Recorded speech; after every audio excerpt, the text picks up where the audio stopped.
And not bad for timing again this morning. Look at all you troopers showing up on Columbus Day. Good morning. Good morning. Good morning. Good morning. I need to turn my camera on. Good. What the hell happened outside? I kind of need a jacket on inside. Cool beans. So give us another 30 seconds of the people in the room. We got 30 people so far, 29. 30 just entered. I thought we'd start off with a quote, not a quote, a definition. I Googled, what exactly did I Google? Define mastermind group.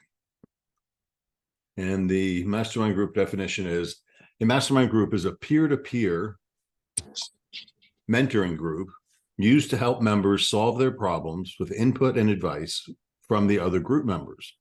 The concept was coined in 1925 by author Napoleon Hill in his book, The Law of Success. I thought interesting, a peer-to-peer group to solve problems. And then I went down that little thing, whatever it's called, and another one popped up and said, mastermind groups offer a combination of brainstorming, education, peer accountability, and support to sharpen your business and personal skills. A mastermind group helps you and your mastermind group members achieve success. Members challenge each other to set strong goals and, more importantly, to accomplish them. I thought that was a pretty cool definition. So I'm still letting people in the rooms. So I wrote down a short agenda for today. I'm sure I'm celebrating Columbus Day. I want to start off with Jeff. You and I talked about the yesterday in the car, sharing intentions. Now it's hard because a lot of you don't want to share your intentions. But those of you who follow some of the teachings of what Matthew Ferry talks about, the way to make your intentions manifest into reality is to do what about them? Tell everybody what you're looking for, right? So what was it? Jackie's not on it right now yet, but Jackie shared with us she wanted a new Jeep. I saw her the other day and she went test driving her Jeep, right? And she's taking steps to do that. And we know she wants her Jeep. Gladiator. Right? So we better know. Is that me? Reverberty? Anyway, so one of those things, I want to give you the opportunity, no forcing here, but has anybody got some clarity on what their intentions are by the end of Q4? I think Victor was one of the new agents. No, it was David. Wanted to get his first listing in October. Fantastic. Let's support David to get that done. Who other had shared intentions that, or is willing to share some intentions that you'd like to see happen by the end of Q4? Because this is part of the formula, right? We got a formula we're going to get to. We'll tell you the formula now. It's number one, set the intentions. Number two, I can't get this camera working right. I just don't like it. Number two is figure out how much money that's going to cost for that intention to become true. Number three is figure out how many transactions it's going to take to make that intention, the money, appear so you can accomplish the goal. And number four was take that number of transactions times 2, and that's how many conversations you have to have a day, right?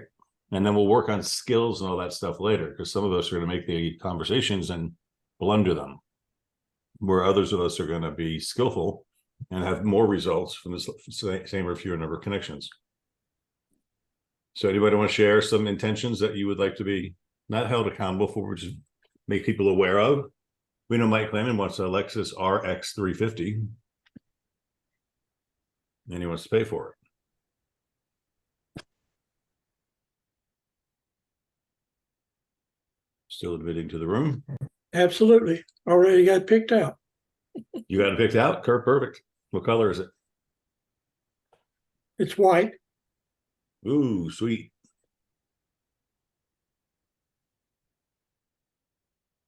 Amber doesn't just joined, so she doesn't know what we're talking about. But Jeff and I were sitting on the plane. Just sold another beach maker. And in that definition of a mastermind, what did it say? It's where peers share successes. Jeff or Amber, you want to talk about what Amber and Bob Dean did? How many beach makers have they sold so far? I think we're up to 11. But that team, Amber and Bob, Amber and Bob Dean. have sold 11 beach makers. That's pretty damn cool. Well, think about first of all, they've got some vision, they've got some needs, they've got some financial goals and things they want to go do. And then they have tools. I mean, look what Mike Puma and Jimmy and the whole group have put together for their presentations. So they've got landing pages to point people to. They're sending out mailings, they're doing out postcards, they're acting as if it's their project, because that's what all of you are supposed to be doing if you want to. And they're taking advantage of a low inventory market, and they now have $165 million worth of inventory. So they're going out there and selling their $165 million worth of inventory, right? And the fun thing is Amber bragging about her, right? She just got a new listing. Guess where the listing came from? One of the buyers who was called on her beachmaker marketing that decided that they may or may not want to buy that one, but they do want to sell theirs. So voila, now you've got business going on there. It's just taking action. Doesn't matter exactly what happens. It's about getting in front of people, but it's about having that clarity in front of you first as to why are you actually going to get up and do something. That's what Craig's. We're going to get you a dentist outfit for Halloween and just have you wear it here, just pulling teeth out. And it makes me a little nervous, because it's either, if you're totally embarrassed and don't want to talk about it, that's fine. But I have a scary suspicion that there's some that don't really have the clarity as far as what it is that's going to be accomplished by the end of this year. Right. And so if that's the case, I think as a mastermind group, we need to be honest and address that and come through that. I mean, Chris, why it's such a waste of time to do anything without clarity. Like pumping up flat tires. Yep. I'm going to go back. We've had 30 people join since I started. So let me say that quote one more time, because it is important, I think. A mastermind group is a peer-to-peer mentoring group used to help members solve their problems with input and advice from other people in the group. This concept was coined by Napoleon Hill. Then it goes on to say that mastermind groups offer a combination of brainstorming, education, peer-to-peer accountability, and support to sharpen your business and personal skills. So this is really more of you guys. So Jeff, let's speak for some of the agents. And Chris. So, well, you told me Amber and Bob went and found a list of people that own. Well, here's let's grab hers then. Yeah, Bob Okay. and Amber, they're out marketing well. We're not going to share all their secrets because they're out marketing well. That's true. But, what do you have there? Hey, good morning, guys. Can you hear me? Yes. Last night, Okay, perfect. So, talking about a peer-to-peer coaching and mentoring, I would like to add something to it. So over the weekend, I had a buyer, and I negotiated down really good for them. I feel like I did a really good job, and they still wanted, after the inspection, to reduce the price some more, and they said all or nothing. So I tried to go back to the seller's agent and try to negotiate another $5,000 down. And of course, they came back with $2,000 more down from their price. And that was the best they could do. I went back to my buyers and told them about it. Like, hey, you know what? I was able to get you some more money back. Here was what I got. We got you $21,000 down. So it's a really good deal. And they were like, you know what? All or nothing. So I'm like, okay, well, do you want me to draft the cancellation? They're like, yes, please go ahead, draft the cancellation. As I was doing that, I just sat down and thought, you know what? I need help. I need help from my master group, from my mentor group. So I went back and I called Mr. Bob Dean himself, the master of negotiations. The legend. The legend. So I called him, told him the story, and he's like, all right, I'm going to tell you something, and you're not going to like what I'm going to tell you. But I'm going to be honest with you. You did a shitty job as an agent. You were not in charge of the transaction. And I'm like, okay, keep going. Where are you going with this one? And he told me, like, you know what? You going to do one thing now. You're going to go back. You either send them an email or you call this buyer back. Before you send a cancellation, this is what I want you to tell him. And I listened to Bob Dean's advice. I called him back, and guess what? The deal was back on. So it really pays off having that coaching group, having that mentorship group, and just having this mastermind in general. I mean, he really saved the day again. I mean, the deal is back on, and I was ready to send out this cancellation. And you know what? After I had that chat with Mr. Bob Dean, I put my big girl's pants on and I called the buyer, and it went through after all. So I was kind of proud of myself. Thank you. But a lot of lessons in that. Number one is we never ever give up, right? That becomes a little tennis match, pickleball match at that point in time, right? You always go back and forth, and the ball never dies in our hands, right? So that's one of the other aspects of it. If they say that's it, all or nothing, so give me $500. Let me go back, just take $500 off your final all or nothing offer. Let me shoot that one back over. Always one more, right? And then if it doesn't work, it doesn't work, but it's never dies in our court, guys. Just always give me $50. I'm going back with one more offer, right? That's because we just never on our watch does a deal die. That's just, it doesn't happen that way. And Yeah, then that's my favorite saying. You always hit the ball back over the net. It never dies on your side of the net. I don't care what happens. You're never the one that ends it. You always hit it back over the net. Even if you send them the same exact offer that you just sent over, just something where that way you're giving them one more option where they're the ones who are going to have to send over the cancellation or kill the deal. You're never the one that's going to kill it. Yep. Very important. We got some shares going on here on the screen too. We got Denise said, we go work on the word choices here, guys. I'd like to get my first listing and sale by the end of Q4. I'd like to get my first. Jeff, you want to comment on that? Yep. Keep reading it. Was that hers? And she said, I'll embellish on that. My daughter starts the spring semester at University of Miami. So my vision is to be able to pay for it without causing financial burden. All right. Well, a couple things on that. Getting clear. We're getting clear. We're getting clarity. We're getting clarity. Now you can tell what it's going to cost for that semester, then the following semester, then the following semester. You know what it's going to cost every quarter, right? Or semester, half the year for school. So that's easily predictable to figure out. It's, one deal, depending on where you're working, it's probably $8,000 to $10,000 to $12,000 check. So, or $6,000 to $12,000 check, depending on the market that you're in. So how many of those do you need to pay that bill is one. Second thing, the second thing is addressing the first point on that one is I'd like to have, right? That's right. Let's do that. Word choices are hugely important. And so we need to change the fact that I will have my first listing. Look, this is October. You can get a listing This week. Let's talk about that for just a second. How could you guarantee to get a listing by Friday of this week? Put your house up for sale.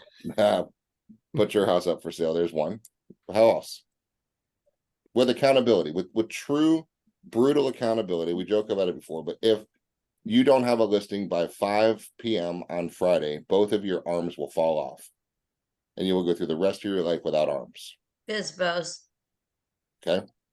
Think about that for a second. What if that was the accountability? Would any of you not have a listing by Friday at 5 p.m. if 100% both of your arms would fall off for the rest of your lives? Nope. Nope. I know I would figure out a way to go get one. Right? That's the massive accountability that we would have. There's no way we would not have it. Even if you had to put your own house on the market, like Chris said, or your mom's or your brother's or something on the point. But if you had to go get one from somebody who you don't know that's thinking about selling their house, Jackie shouted out one of the things she would do is, but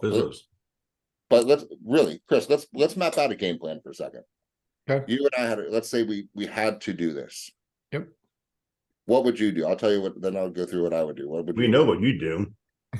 I would go to, for a listing, I would go to expireds and withdrawns and canceled, not relisted. First. That's the first place I would go. Those are people who are on the market and something happened, life happened, their agent happened, the market happened, whatever they think happened, something happened and they weren't able to sell, but they were just on the market. And I've got a very high likelihood that I will be able to find one. If I make enough calls every single day between now and Friday, very high likelihood I will get one listing on the market by then. And where would you go? And where would you start your search? And where you would start somewhere and work towards somewhere? Where would you? If I wanted to, are you talking about numbers wise or just where would I location? number of deals? Where would I find it? Blueprint, the blueprint all right. roadmap. Cool. So I'm going to say I need to find expired, canceled, not withdrawn listings. Do I want to work harder? Do I want to work smarter? How much is my time worth? If I wanted to work a little bit harder and I didn't want to spend any money, I'm going to go into Remine and I'm going to go into IMAP and I'm going to use IMAP to find all of the expired, canceled, withdrawn, not relisted. I'm going to pull those out. I'm going to export those out. I'm going to go into Remine and look for all the phone numbers that I can find associated to each one of those. I'm going to put a list together. I will spend hours at night doing that so that I have all the addresses and numbers on a spreadsheet for the following morning when I start calling every single day. And I will make at minimum 150 to 200 calls to make sure I talk to at least 20 to 30 people every single day at minimum, just to make sure if I needed something by Friday. If I didn't want to spend that much time doing everything, I would pay anywhere between $20 and $80 a month to a service that'll get me the expired, canceled, not withdrawn numbers. Yeah. It would already be in there. That way I can just log in. I can put the area, put the zip code, put the city, the county, whatever it is that I want. It's going to have everything in a line and I just click a button and it goes to the next one. I pick up the phone and dial and I'm going to go right down that list. And again, I'm going to make up to 200 calls minimum to make sure that I had at least 20 to 30 conversations every single day. So I had my listing on Friday. There you go. There you go. Downsides and all. And I'd do the similar thing. I would say, okay, I want to work for, I'm over in Pinellas County. I would go to the north end and I would start working north end, work my way down south until I got one. And I'd physically go. I like to call them or see what we can do. And I'm efficiently, if I had to do it, I would be on the phone. I'd be doing video texts. I'd be knocking on doors. I'd be right in front of them. I'd send a picture of myself in front of their house and just find them down, track them down and just go. And at the end of the day, I'm going to be tired as hell. You know what time I would stop? When I got one. Until the key word, until. I'm not stopping until I got one. My day does not end until I have at least one appointment that I'm showing up to that afternoon. Not the next. I'll set appointments for tomorrow, for Wednesday, for Thursday, but my day doesn't stop until I have somebody who says, yes, come over right now. Let's talk.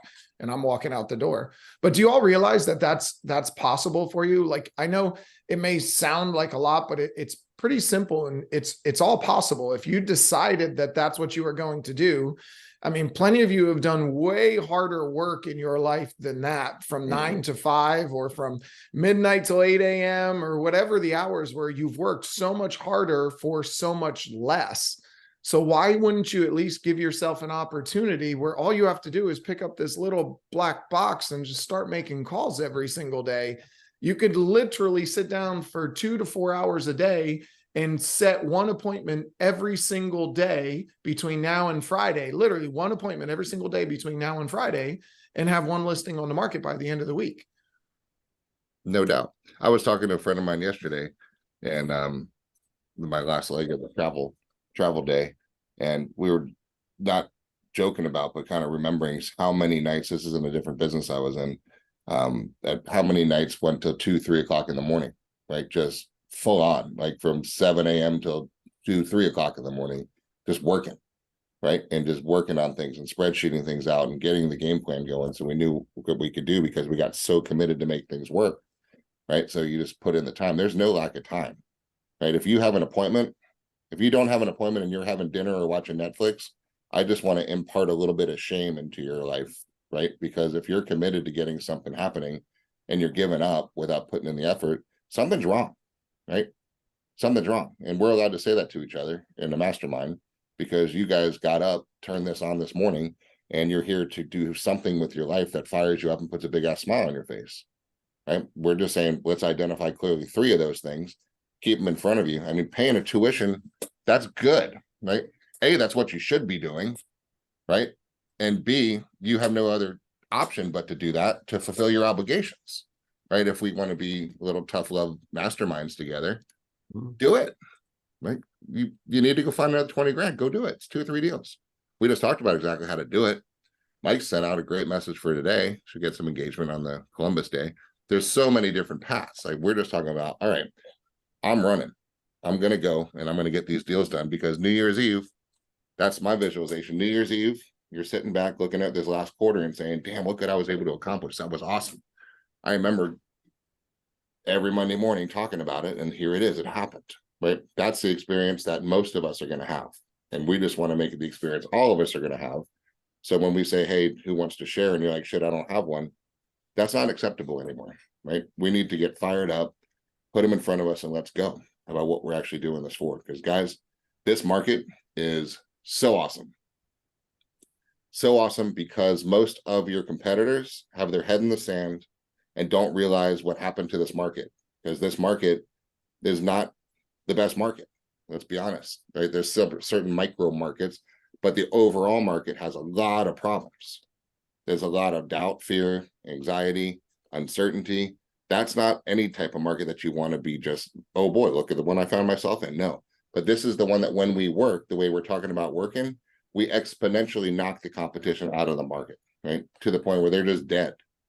You go get 1, 2, 3 deals, new signs up, you're putting people out of business, guys. This is the opportunity we have for this quarter or two of this little slack tide time in this industry where we just going to crush it, right? But only if we're focused like we're talking about.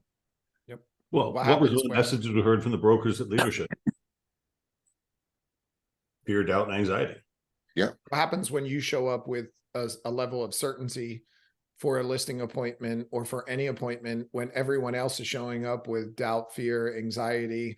I don't know. I'm not sure. Yeah, we can try this. We'll do that. I think this will work. It'll be okay. And you show up with a level of certainty that directs you, directs them, directs your business.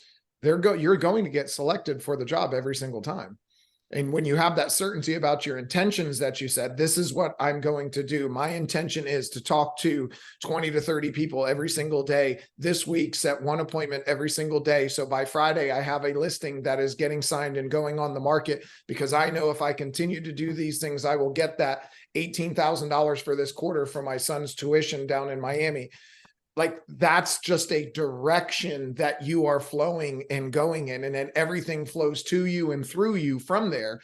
But whenever you're coming and showing up with a lower level of energy, when you're showing up with that doubt, fear, anxiety, and I don't knows, and I'm not sures, and uncertainty, you are creating a block for everything to flow to you and through you. You are creating that block. So create the certainty, create the outcome, create the feeling, then create the intentions, create the actions before they happen, and then show up and knock it out of the park. That, Can I Jennifer- ask a question? Yeah. I was wondering, I was pulling up some expired listings on Friday, and I saw a few of them were by someone I know. I'm not like great best friends or anything with them, but there's someone that I know, like every time we see each other, like, hi, is it rude, or what's the etiquette? Like, am I taking their listing? Like, is it fair game if it's expired? I don't know what the etiquette is to call up those expireds if I know the person, like the actual agent who it belonged to. Chris, you handle that one. So my position is they had their shot. You may want to, so there's a couple different ways to go about this. They had their shot. So my job is, if I focus on expireds, I don't give two hoots who listed it, what the price was, what happened. I don't care anything about that. I'm calling, and my job is to create a connection with that person, because in my intention is I am doing everybody a disservice by not calling them. If you don't list with me, if I don't talk to you and give you the opportunity to list with me, I'm doing you a disservice by not allowing myself to represent you in this transaction. So I don't care who listed it before. It's all fair game when it comes to this business. The other side to that is, if you know them and you do feel like you have a good enough rapport with them, give them a call and ask them what happened. Give them a call and say, hey, I've been really working hard on expireds, and I see that you listed 123 Any Street and it expired on the market. Can you tell me what's been going on with that? Because I just want to let you know, I'm going to be reaching out to that seller and wanted to see if you had any input. Maybe we can work together. Maybe I can send you a referral fee if I'm able to get it on the market, and you give me enough information that really helps us to get it going where it needs to be and get it sold. Maybe we can both benefit. That's just opening up to the universe and saying, look, I'm not trying to screw anybody. I'm not trying to hurt anybody. My intentions are to make my dreams and everything come true, but it's not by stepping on anybody either. So if you do have that strong feeling that you might be stepping on somebody, even though you're not, then pick up the phone and give them a call and let's see if we can't work it out together. 2 Yep. for 1, really. I mean, Yep. hey, I know your past agent. I know you guys, they said you had a good relationship. Now we have something in common because you're looking for 3 points of commonality. 1 point in commonality, as I know the agent, they said that you guys had a good relationship. Whatever the case was, maybe you call and just kind of pick up the phone and chat. Yeah, and they can also work to your advantage. I could say, hey, you know what? I know we didn't personally click the right way, but I really need to make sure you get the advantages of this brokerage and our marketing. And I really think you're going to hit it off with Jennifer Bell in my office. I think you guys really were going to think, well, can allow me to make an introduction. And if it works, it works. If it doesn't, it doesn't. But give her a shot because I really think in my gut she's going to be good at working with you. And then I can do that introduction, that roll over to her, and then help her out. And I would say, hey, I'll help you. Give me a little referral fee. So Okay, thank you. The short answer of it is that seller put their home on the market to sell. They need to sell. It's their home. It's not the agent's home. Who is that other agent to tell you that you can't call this listing, this seller, to make sure that you give them the best service possible to make sure they get their home sold? That's the short answer. But there are a lot of other caveats to that, depending on how you feel about that other agent. So let's use it to your advantage. Okay, thank you. That answers it. Thanks. You're welcome. Jennifer, you patiently had your hand raised for a while. What you got? Good morning. Actually, I don't think I meant to raise my hand, but I'll share. I had typed in my intentions last week, kind of shifted a little bit since last week, but one, not to be, redundant here, but one is to have the funds to pay our daughter's tuition for the next school year. I just don't want that looming over our heads in the spring. So I want to go ahead and have that taken care of by the end of the year. The second is I would like to have our bad debt paid off, which would only take about one transaction, just to kind of clear that up as well before the end of the year. You'd like to? Then I will. Okay. I will have one transaction at least to pay the bad debt. I know that for sure. And then, like I said, the other is the tuition, which should take me 2 to 3 deals, just depending on, price point. And then third is I had some ongoing health issues the last year and had some flare-ups this past week and ended up at the hospital. So I would like to, well, I do plan on, going the holistic path and seeing, if I can set some appointments with a couple of holistic doctors and see if they have a different approach, which is also quite expensive. So probably to do that, I'm looking at least 2 deals as well. All right, so let's talk So about that that I'm for a not second. charging that. Because when you share those things, then people can help you. And Jeff's got a host of holistic doctors that he goes to. I've got a host that I go to. I've had 2 or 3 come on to our training classes, once a quarter or so. Yes, And Dr. Axe, I know. yeah, amazing people. And Dr. Benner in the same office. Jeff's got a doctor who I wanted to check out too. So just by you sharing that intention, you're going to manifest somebody that's going to be equal for you, that will be the right one for you. And anybody else online that has a holistic doctor, share it with Jennifer. Tell them your story. Please do, for sure. So those are basically my 3 intentions. By the end of the year, as I mentioned last week, my third, it's kind of gotten pushed back until some of the more important pressing things are taken care of. But I'd like to start off, 2024, we're looking to move next summer, and I would like everything basically that I make from January to, June, July to go towards the down payment for the next house. Right. No, we could say, you said like again. And I know that's a habit. I like that word. I intend to, I shall, it will happen. That'll happen. You got to get a little more specific. You have to share it with us, but how much is that down payment going to be? So I will generate between January and June $50,000 for a down payment for my house. So yeah, I'm not exactly sure yet. I've talked to Frank a little bit about it because we are going to use the current home as a rental property. Nice. So I don't know how much equity we are going to be able to pull out. I got to get clarification on my numbers. That's why I'm trying to take care of these other things first. And then I'll definitely have a more idea of what I need to have on top of the equity that we can pull out. What if you didn't need to use your equity?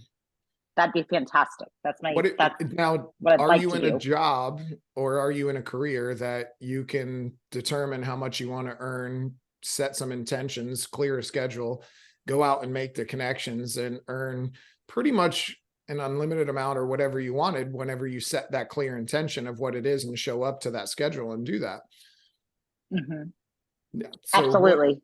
what if you just So- said, I don't want to know how much equity we need to pull out. I need to know how much money I'm going to put down. Just give me a number, give me a worst case scenario, and that's what I'm going to work towards. Give me the worst case scenario that we're going to work towards, and I'm going to set the intentions to earn that much between now and whenever that is, because that's always a possibility.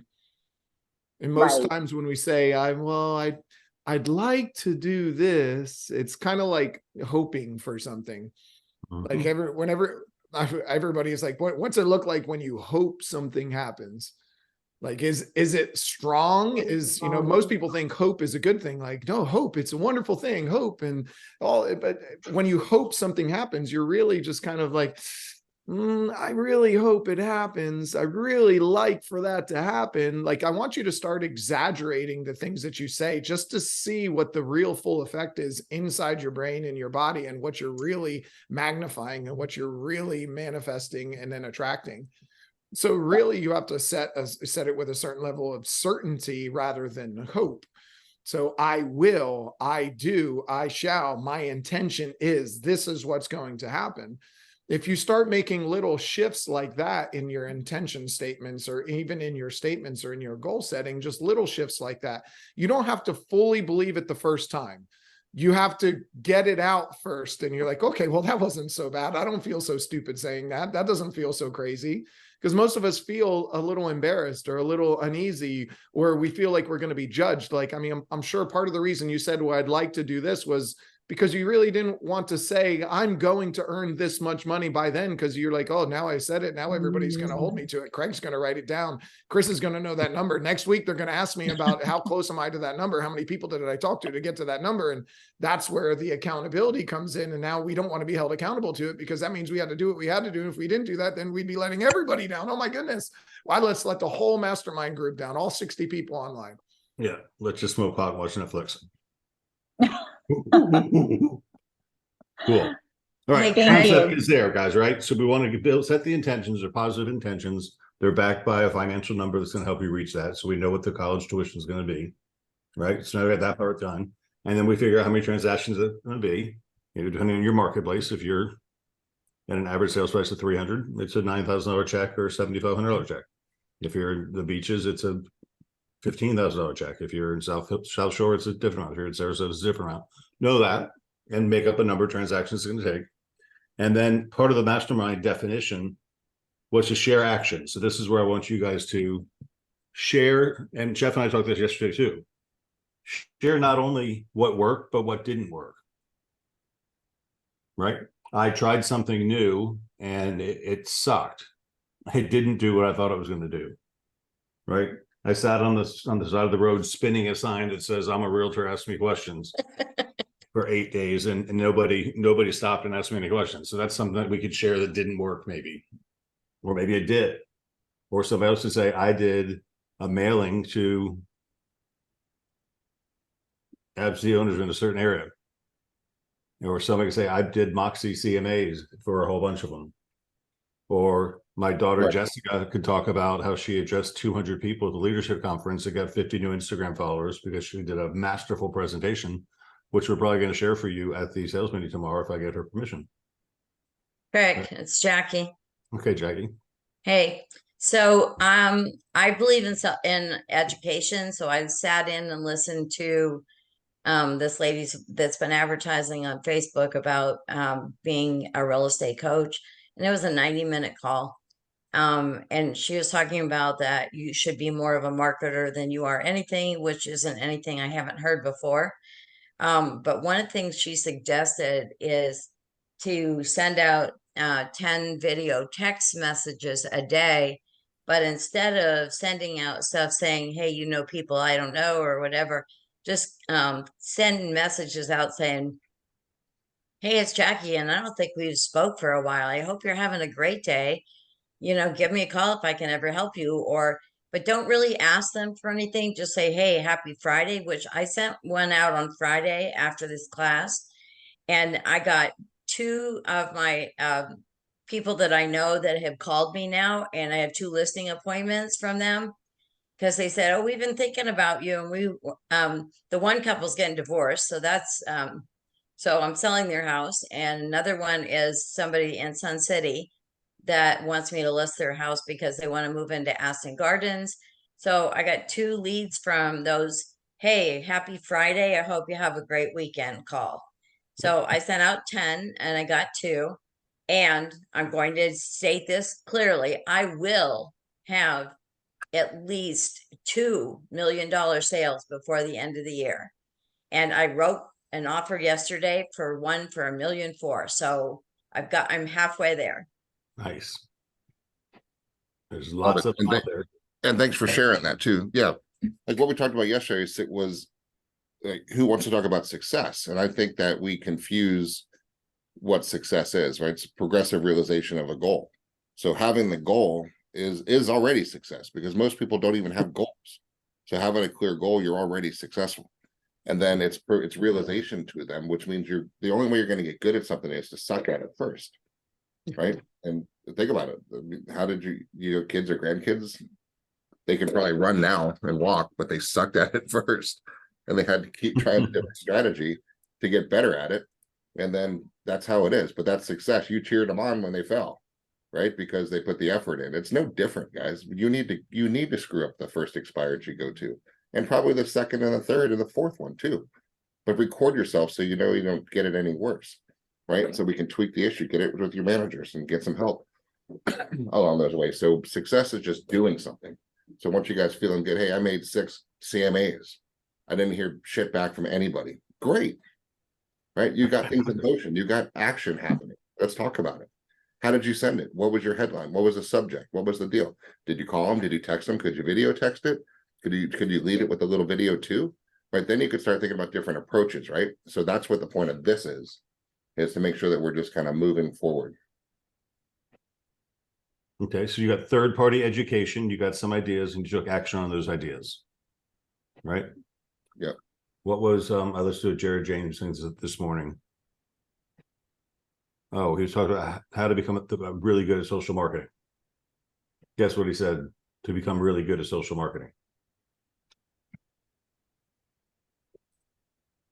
Be consistent. Be consistent. Be consistent. What was his story? He said, take a popular TV show, NBC, ran the show, and it became popular, and Friends became a smashing series and made $1 million an episode. How many other series got started and got canceled after show 3 because it didn't get engaged, right? So you're just consistent with your actions, and you measure the results, and you change your course from time to time. If it's not working, you stop it and switch gears and go to something else. But you're always being consistent and doing something. That's why we're pushing text messages, video text so hard, right? You're never going to trick them. If you're going to meet them at some point, they're going to find out what you look like. So you might as well just put one video and start it off in the beginning. Yes, that should do with consistency. Hey, Craig, I'm going to add something to what this lady said, which I thought was funny.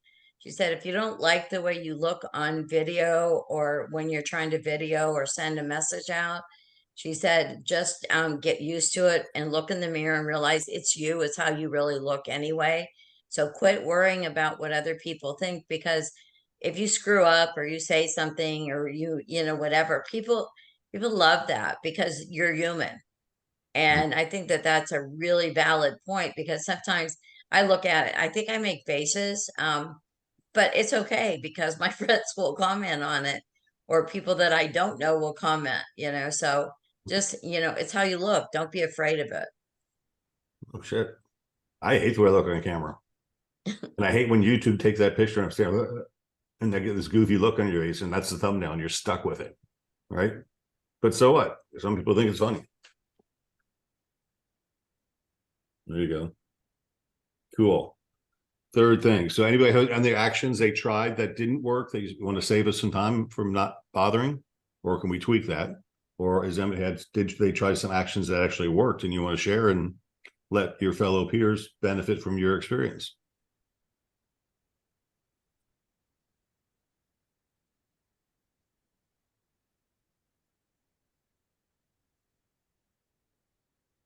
Catherine Hey, said that's Craig, it's true. Yeah. Jennifer. Hi, Jennifer. I'll share again. I'm pretty sure I lost a buyer yesterday who requested that I put some of my commission from new construction purchase towards his down payment, and I told him I would not do that. So I don't know if that's what you're looking for, but pretty sure that went sideways with that buyer. I don't know if I handled it properly, but I feel like we've already spent 4 days out looking at every builder in Pasco, Hillsborough, and Manatee, and spent a lot of my time. And then I don't know, left a bad taste in my mouth that he asked for part of my commission. Yeah, that's a great topic to bring up, and thank you for sharing, because there's a lot of lessons to be learned from that. Number one, I know itself to be true. You're damn worth what you paid for. You donated all your time and effort and energy and experience for free, with the expectation of being paid from the builder, not him. Right? Mm-hmm. Absolutely. Part two of, and that's, you're entitled to that in my opinion. Part two of that is, if you did this right, when you go to New Home Builder Center, what do you do with the client? Register them. You register. If they're registered and then they go Absolutely. back with another agent, I don't want to put my middle finger in there, but it's to them, because the builder is going to pay you because you introduced them to the community. So now they go to find another community you didn't show them, with another house that you didn't show them, and they want to buy. And some of that comes from a buyer presentation, which is something we're going to talk about tomorrow. Anywhere engaged a lawsuit or avoided a lawsuit, they settled it. It won't be finalized to the middle of next year, but they gave us a lot more terms over the weekend. And we are going to have to sharpen up our buyer presentation to address these things up front, because there's a bunch of, and we're not going to change our policies, guys. We're going to pretty much not insist, because we can't insist, but we're going to strongly encourage the seller to continue to pay a buyer's agent's commission. And most of the industry feels the same way, right? But there are going to be some smart Alex that will take the listing at 3%, like Eddie, take the listing at 1% and pay nothing on the co-broke side. And we're going to have to start addressing that, because it's going to happen more and more. And we don't want you guys being forced to take a 66% pay cut because of that. So we're working on internally ways to get you to sharpen that presentation, so we don't have these last minute turnover. Now, if this guy told you from the beginning, hey, I'll let you work with me, but I want 2/3 of your commission, you'd say, have a nice day, and save 4 days and spend it with your family. Yeah, no, Right. definitely. He did not mention this until yesterday. Part three to that. Go ahead. Here, a good reply. I like Sure, your I'd be happy to share some of my commission with you. When should I expect the direct deposits from your paycheck? Are you going to share your paycheck with me? Yeah, I'm not even joking, because so if you were willing to lose that buyer by saying no, why not at least ask them, or at least put the perspective out there that I'm giving you part of my earnings and my paycheck. What makes you think you deserve that? And then why wouldn't you just give me some of your earnings and paycheck? Because, you've done nothing for me. I've done nothing for you, apparently. So why don't you just go ahead and give me some of your paycheck too? So yeah, I'd be happy to share some of my paycheck with you. When should I expect a portion of yours? If you were willing to lose that buyer, why wouldn't you? It might slap them in the face a little bit, and they'll be like, oh, well, I guess so. But, or, they're not going to work with you again, but you weren't going to work with them either. So yeah, you can't lose what you already lost. Or say, okay, I'll give you a couple grand and move on. Your choice. any one of them is fine. Yeah, I like Chris when he asked for a loyalty, Chris. Like, I'll consider that, but what will you give me in return? Who else do you know to be buying a home in the neighborhood? If they work with me, I'll give you 1% of the commission I earn from them. Because the reality is, how many builders are offering 4%, 5%? How many are offering bonuses right now? $1,000 bonuses. So you October. can tell them, sure, I'd be happy to share part of my commission with you. Any builder that we go to that's offering more commission than what I typically would earn, which would be about 3%, I'd be willing to share 50% of anything over the 3% with you. Here's a list of builders that are offering more than the 3%. And here's a list of the homes that they're offering more than that. So if you buy one of these homes, they're paying me 5%. You'd be earning up to 1% of the purchase price because we'll split whatever the bonus is. Dick Wilson typed in the chat, I a earn good idea. commission from my buyers. I don't pay for them. Yeah. These, and we're not criticizing you in any way, shape, or form. It's- This is just advice that's coming from the audience saying, well, this is how I handle it. Mhm. Right. Look, the reality is you're going to pay for a lead by you paying money, or you're going to spend time, which is worth your time and your money to get some leads or to get buyers, or you're going to pay a referral fee. So you're going to pay up front, pay a referral fee, or pay time in order to get a buyer, get a seller, get something. You're going to pay something. Yeah. So determine what it's worth to you to keep this buyer. And if any one of them is fine. No, I'm not going to do it. Yeah, I'll do it, but I'll only give you this much. Or see, he was like, well, I'll consider it, but here's the list of the homes that'll pay anything over the 3%. Choose one of those and I'll share something with you. Pick one and just go with it. Anyone is fine. It's Do your you business. have, I mean, at our company, you don't have a lot of expenses. A lot of other companies, you pay a lot more. I mean, I talked to a lot of agents. They pay for copies. They pay for color copies. They pay for desk space. They pay for different fees and stuff. But do you have expenses in this business? The answer is yes. What do we just have to pay? Board dues. How much was that? Like $1,500 now. Lock boxes are $150 a piece. Wasn't it convenient for you to show them all these houses with your little electronic key fob and your iPhone? Do you have to pay enhanced insurance on your vehicle? Yes, you do, or you should be.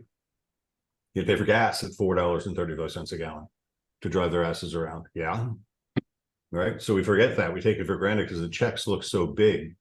But at the end of the year, when you balance your taxes, you go, shit, I really do have expenses in this business. And reminding them of that, my mom typed it at the chat. Sometimes you got to remind the buyers what benefits you give them. And that's the presentation I was talking about that we're going to work on actually this afternoon or late this morning, the manager call. So yeah, share actions that either worked or didn't work. That was a great example of an action that didn't work. And I think you just got some ammunition to use the next time that happens. And the cool thing is everybody else listening to this call right now got the same ammunition. So you can keep this in your head and remember, there's an objection handler you can look at. So that's Right. the other part. And I think now we've talked about a little bit about last week, but let's talk about this week. And That's just my next bullet point. It says new efforts for this week. And that's the last point of my thing today. do it. No, that was it. You remember the same concept. Yeah. What new efforts are you going to take on this week? You tried whatever you tried last week, smoking pot on the couch watching Netflix. That didn't work. So let's not do that again. What could we do different this week? And that's a joke. I don't really think you guys are smoking pot on the couch watching Netflix. But who's going to try something new? Oh, now you don't have to be on your couch anymore. Yeah, now you can sit on the lounge chair and see how that works. But before that, clarity, let's hit the clarity thing for a second, because the three things, and they need to be, make sure they're exciting. Go onto Google Photos, right? Go onto Google, go onto Bing, go on somewhere and get some pictures, get some things, right? Call it vision board, whatever you want, but do something that engages you and says, this is awesome. I want this. And then print them out, save them, make them a wallpaper on your phone, do something that reminds you daily about what you're doing this for, guys, because it's the constant reminder that we need. Because remember, we're battling that monkey all day long. So we've got to overcome it by saying, this is going to feel awesome on New Year's Eve when I've got this, right? Just as a suggestion. And then we know how much money that's going to take to accomplish those things, or you can figure it out. And if you don't know, that's step 2, go figure out exactly what that tuition is going to cost. What is that kitchen going to cost? What is the exact payoff on that visa bill, right? Exact numbers, right? So you know exactly what you have to hit. And then you're there. And then that's how many transactions we're going to need to close. And then we need to talk to double that number of transactions per day with conversations, right? So that's the game we're all playing right now. So if you want to bring in 20, 30, one with 30 grand, it's 3 deals, 3 times 2 is 6. And they have 6 new conversations with people today. And let me have high efficiency conversations.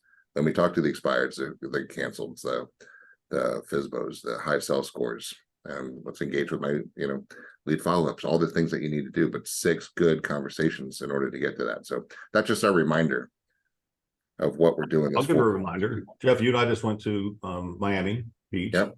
And we went to Fort Lauderdale, and we went to the Abacos. Yep. Right. What was the worst part of the trip? The fact that we had to be on a 9 o'clock flight in Fort Lauderdale. Yes.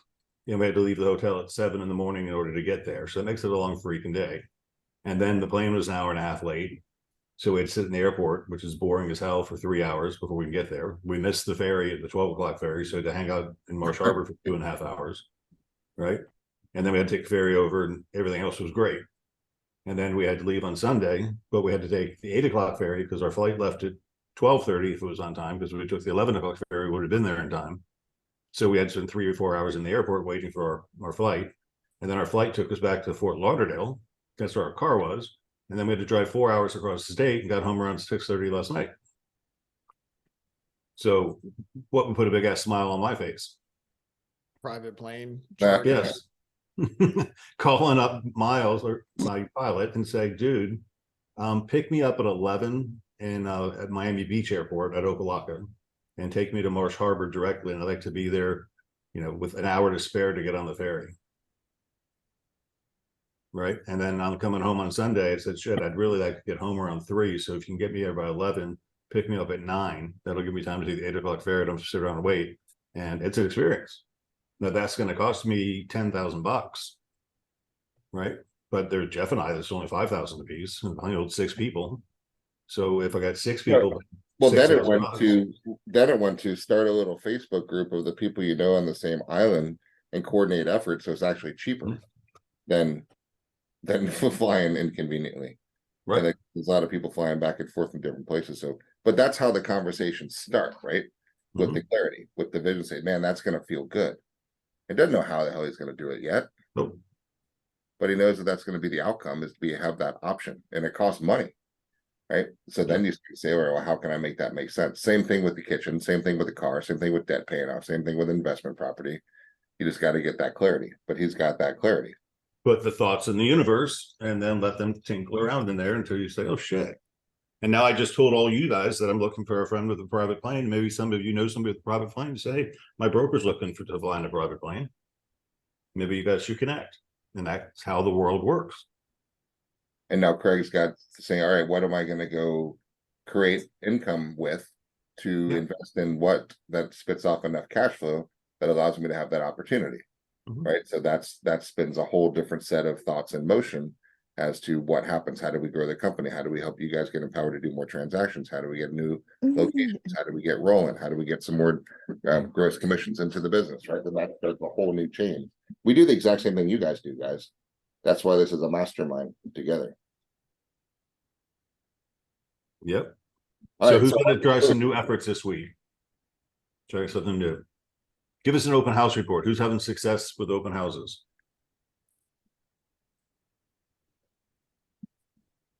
And if you did an open house that was successful, what did you do to lead up to the successful open house? Did you Sorry, buy? it's Jackie. I did an open house for Kim Hodgkins and Mirabay for a house that was 1.1 million. I It's a posted good idea it when on, you're looking for $1 million buyers. right. I posted on Facebook, and I door knocked in the neighborhood, and of course I put in MLS, and I had 5 people come through, which is pretty good for $1 million house for a few hours. 2 of them had realtors, which is fine. The other ones don't. And I actually reached out to everybody yesterday, and the one is ready to sell their house in Wesley Chapel. They want a house on the water in Apollo. So I think that's going to be my second $1 million. No, it will be my second $1 million buyer for the end of this year. That's super So, cool. And what gets me excited about that is we're going to probably have the same conversation for the first quarter of next year. And now that you know you can do 2, what might you think about doing for the first quarter? more.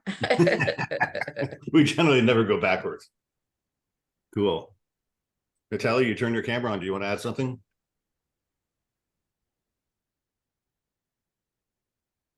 You don't have to. Okay. Any other new efforts? We're gonna try something new and different. Anybody bomb on anything? You said, don't do this, it didn't work. Hey, Craig, it's Lauren driving back from Miami. All right. Hey, I went to, Kalani and I went to, there was a really good speaker with chat GPT and using AI. And of course, at the end of the session, you got to scan his QR code, and for $1,500, you can get his handbook on how to do everything that Puma provides us every day. I was just going to say, just read Puma's messages and think you'll get more than $1,500 worth of value. Yeah, absolutely. It's like I like turned to Kalani. I'm like, we get all this free. So, but one thing I did glean from that is to piggyback on talking about the videos. He had, which one of my lenders does, and I'm going to do the same thing. I will be doing this. Each stage of the home buying process, you make a video and send it to your clients. And you can do the same thing with the selling, but there's more, moving parts with the buying. So I thought that was interesting because one of my lenders does the same thing. You're under contract, now what?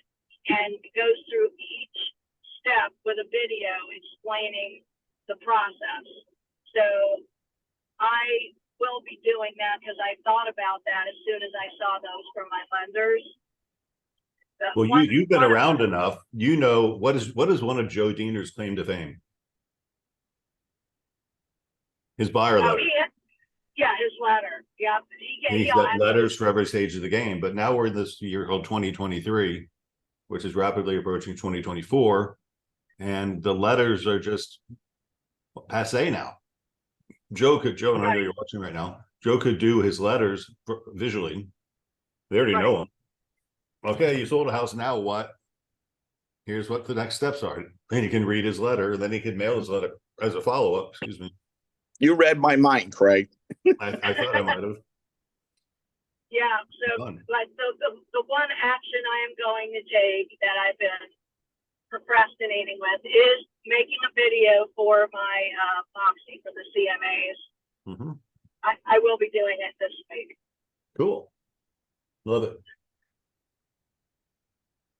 All right. Well, I get 9:27. So, guys, a lot more interaction today. I thought it was really good. Please, I hope you take advantage. Lots of opportunities out there.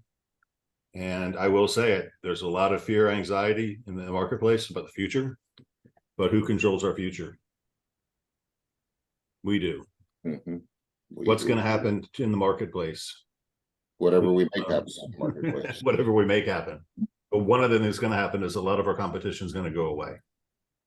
They just are. The agents that are focused on getting buyers, they're going to have a really hard time in 2024 because we don't have any impetus for a whole bunch of new inventory to come on the market.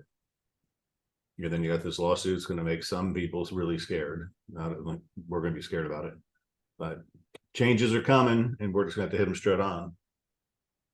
Oh, Mike said he'd do the chat GPT stuff for $1,000 instead of 1,500. Funny. Good job. Okay, anything else for greater good today? Nope, go kick some ass. Yeah, tune in for sales meeting tomorrow. We got lots to talk about. And I think we just have to stay cohesive as a group and go in the right direction and just take control of the markets, because we're now reaching everywhere. Thank you, everybody. Thank you.